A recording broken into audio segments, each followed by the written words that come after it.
Hilangkan trauma atas erupsi Gunung Agung, sejumlah relawan hibur anak-anak di pos pengungsian.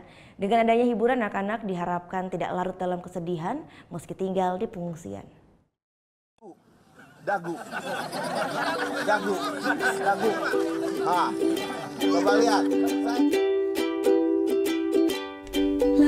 Ceria, seperti inilah suasana Minggu pagi di pos pengungsian Banjarlebah, Karangasem, Bali.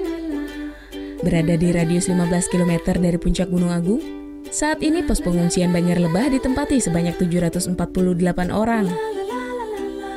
Kedatangan para relawan jadi hiburan tersendiri khususnya bagi anak-anak.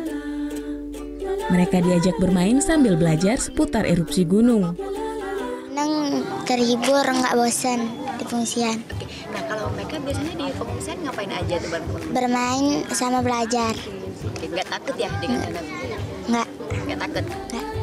Para relawan juga agendakan keliling ke pos pengungsian lain yang tersebar di 213 titik.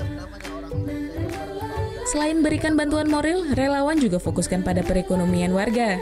Kita fokus di ekonomi sebetulnya, karena kalau saya lihat dari logistik kayaknya pemerintah kayaknya sudah siap. Jadi kita ingin membangun ekonomi masyarakat yang kena dampak dari Gunung Agung.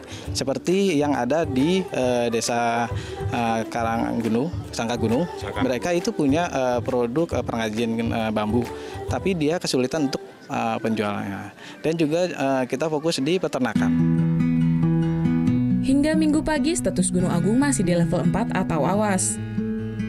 Aktivitas vulkaniknya terpantau masih tinggi dengan asap kawah bertekanan lemah membumbung hingga ketinggian 1000 meter. Lebih dari 60.000 warga yang bermukim di zona merah radius 10 km dari puncak Gunung Agung masih harus mengungsi. Iya, jadi salah satu cara yang dilakukan oleh relawan untuk menghibur anak-anak di pos pengungsian adalah dengan cara seperti ini. Mereka memberikan hiburan dan healing kepada anak-anak untuk supaya anak-anak yang tinggal di pos pengungsian ini tidak trauma akan peristiwa yang terjadi dengan letusan Gunung Agung. Vera Zenvia Deopriana melaporkan untuk NET.